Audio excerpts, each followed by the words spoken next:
Olá, o nosso grupo é composto por mim, Carlos Eduardo, Matheus Mendonça e Guilherme Giacomini. Nós vamos demonstrar como ficou o nosso trabalho, nosso projeto da disciplina Projeto e Análise de Algoritmos 2, que vai funcionar da seguinte forma.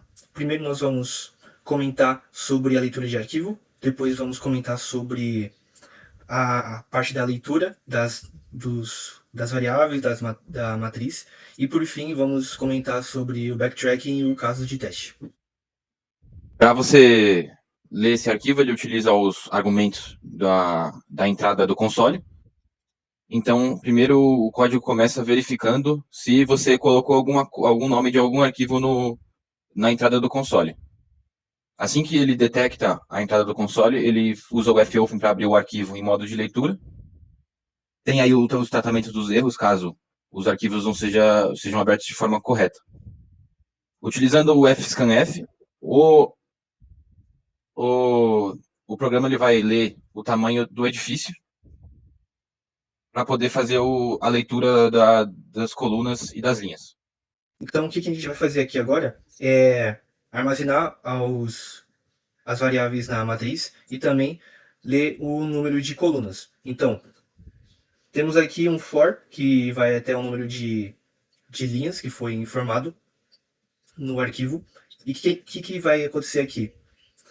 Ele vai ler cada caractere de cada linha, a gente vai incrementar o número de colunas e vai ver se isso é consistente com o restante das linhas. Se, por exemplo, a primeira linha tem 4 colunas, a gente vai ver se a próxima linha também tem 4 colunas, senão a gente vai demonstrar aqui um erro. E é dessa forma que a gente vai fazendo a leitura das colunas e armazenando na matriz. Tá, então logo depois a gente vai pegar do arquivo a posição inicial, onde a gente vai começar a busca pela chave no edifício. A gente vai pegar com o fscanf os números da linha e coluna inicial, a gente vai ter que fazer uma verificação se a posição é válida na matriz, se é uma posição que existe. A gente depois vai inicializar uma matriz com o tamanho do edifício, que vai iniciar tudo em zero, para a gente poder marcar as posições que foram visitadas, e a gente vai dar início ao nosso algoritmo de backtracking, para buscar a chave. Bom, agora eu vou explicar um pouco do algoritmo de backtracking.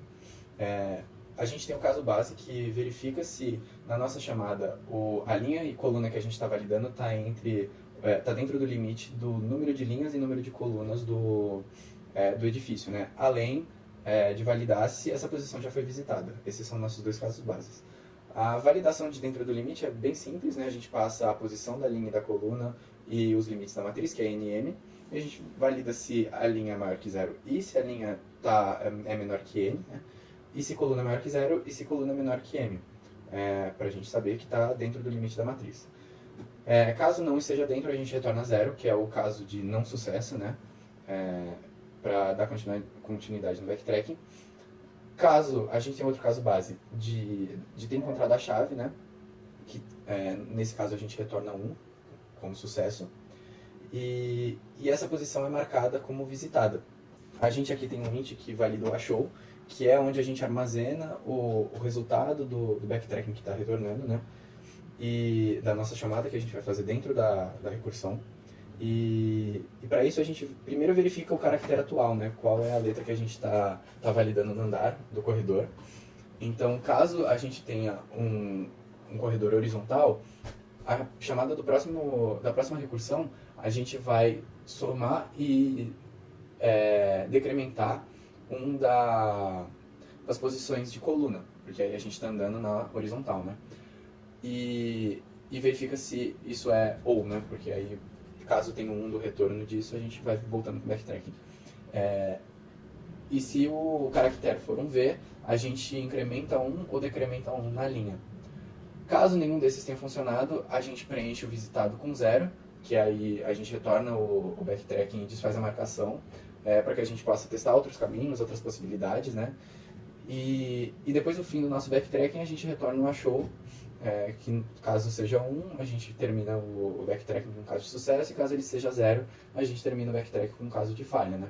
No caso de sucesso, a gente retorna a string chave encontrada no edifício João Calvino, como escopado no documento do projeto, ou não conseguimos encontrar a chave no edifício João Calvino. Isso tudo, como a gente tem o retorno 0 e 1, ele é armazenado em resultado, né? E para isso a gente faz a validação.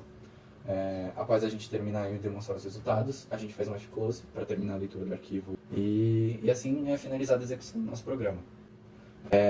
Bom, a gente, para demonstrar um pouco o funcionamento dele, vamos mostrar os 3 casos de teste que estavam apresentados na apresentação das requisições do projeto, né? E eu vou começar explicando o caso teste 1, que é um caso de sucesso, né? Eu não vou entrar muito a fundo em como ele vai ser analisado, até para não tomar muito tempo, mas eu vou executar a chamada dele aqui. Primeiro a gente vai compilar o programa para mostrar que é essa versão. Dentro do nosso layame a gente explicou que não precisa de headers, né? Agora que a gente já compilou, a gente vai chamar o min.exe e o nosso caso teste 1. Que nesse caso retorna um sucesso, né? Bom, agora o caso de teste 2, não existe uma forma de encontrar a chave no edifício João Calvino, porque a estrutura do edifício, do jeito que a gente pode andar nele, ele impossibilita que a gente ache, então ele tem que ser um caso que dê erro. Então se a gente executar, ele vai falar que não encontrou a chave no edifício João Calvino, assim como foi mostrado no documento do projeto.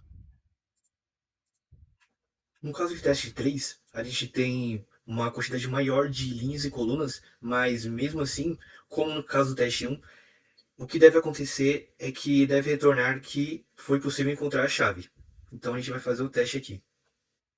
Bom, para os 3 casos a gente obteve o resultado esperado, né? E com isso a gente finaliza a demonstração do funcionamento e dos testes do nosso programa. E muito obrigado, pessoal.